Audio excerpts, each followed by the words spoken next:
In the closing verses of the Gospel of Matthew, Jesus left us with the Great Commission. He told us to go forth and make disciples of all nations. That's what Second Presbyterian Church has been all about during its 175-year history, continues and will continue into the future. On the bulletin is our vision statement. Discipleship is literally at the heart of this statement. It's who we are, it's what we do. Now, the video you're about to see will share some individual stories of how this happens. Let's take a look.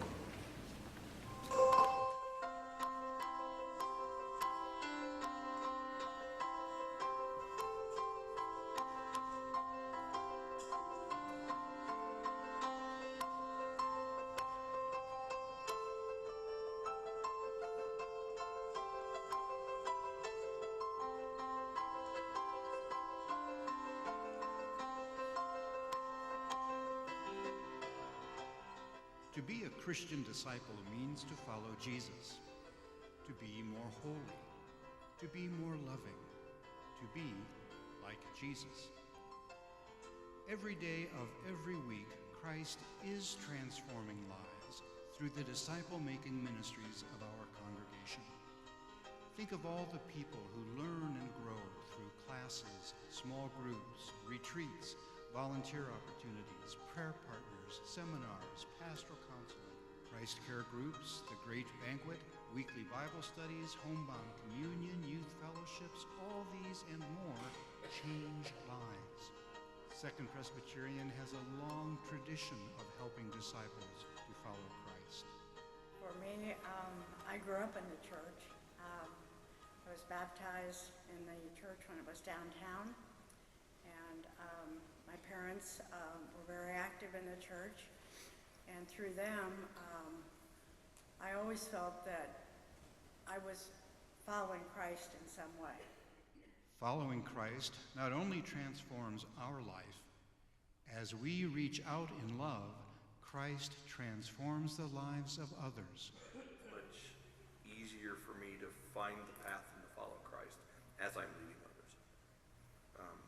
Greatest example here at Second Presbyterian Church that for me is high school mission trips. I've been leading those for 5 years, and just being by example is how to me, that's what being a disciple is all about. Along those lines, I think of it as sort of like a two-way street.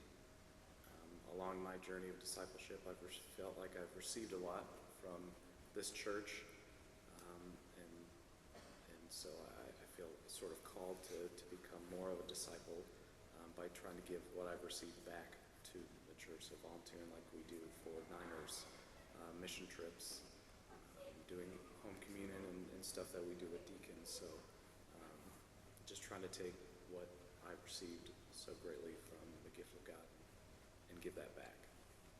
By following Christ, as we reach out to love others, we find ourselves transformed.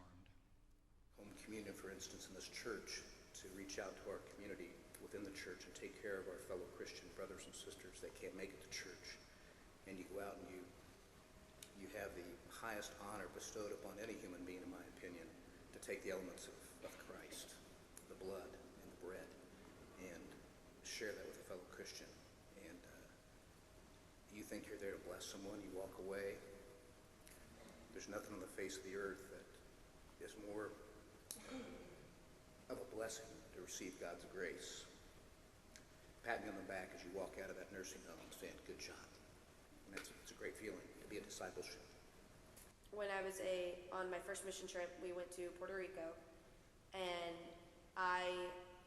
the conditions there changed everything.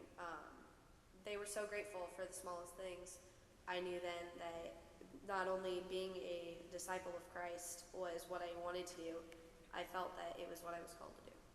All these disciple-making ministries are made possible by your contributions.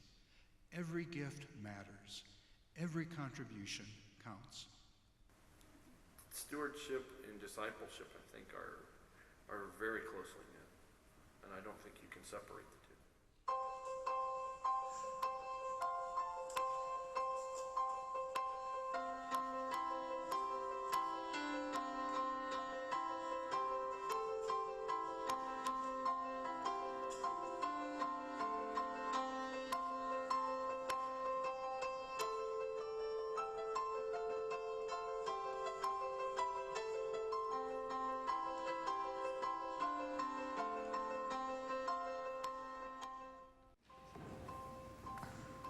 Discipleship is who we are, is what we do.